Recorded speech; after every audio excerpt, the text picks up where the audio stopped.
Non-continuous patterns. In the previous video, we scanned a number triangle for zeros. This identifies simple sequential patterns in our data.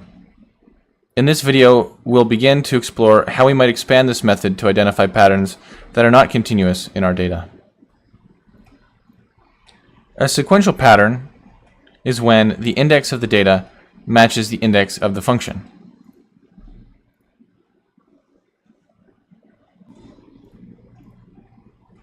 A non-continuous pattern is when the index of the data and the function are inconsistent.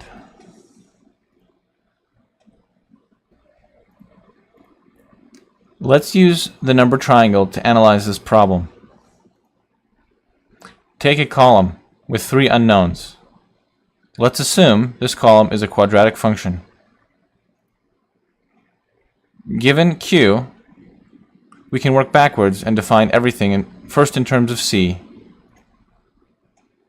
and finally discover the value of A, B, and C for that given Q.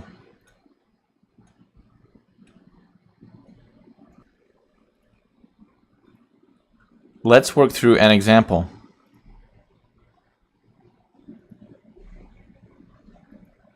Q equals 2.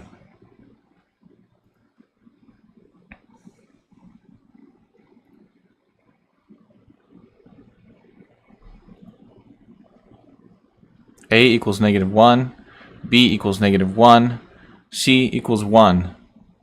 And there's our characteristic symmetry for a quadratic function. Let's explore this abstractly. Given A, B, and Q, we can extend the number triangle vertically.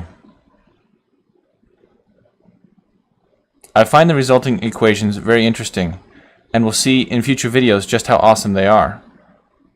I call these equations the quadratic signature because they can be used to identify all quadratic patterns.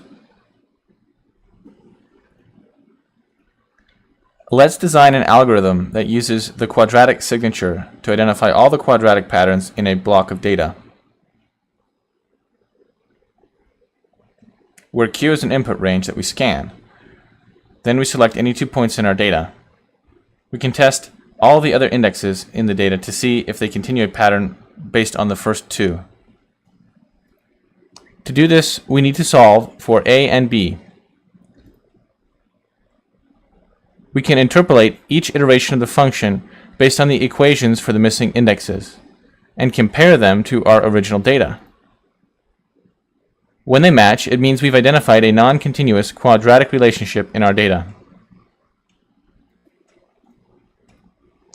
There is one problem, though. With real data sets, we might want to use very large indexes. A pre-computed table would not be appropriate. We need to be able to predict what the equation will be at each index in order to be able to implement the algorithm. Again, if we are clever, we can use the number triangle to help us better understand what exactly is happening. Here, I'm using a matrix to represent our linear system. The key to understanding and predicting the quadratic signature is to look at each column independently. I used a number triangle to understand the pattern in each respective column. The functions that predict these patterns are in the bottom row. These 3 functions represent something. I'm not quite sure what, but it was really exciting to stumble into them, and it seems like they have some relationship to, in this case, every quadratic function. They are some kind of quadratic factors, a recipe for a quadratic relationship. Summary. We've discovered how to predict the equation at any index for the quadratic signature. If we could do the same for a function of any degree, we would be able to expand this type of pattern detection to be general for every degree.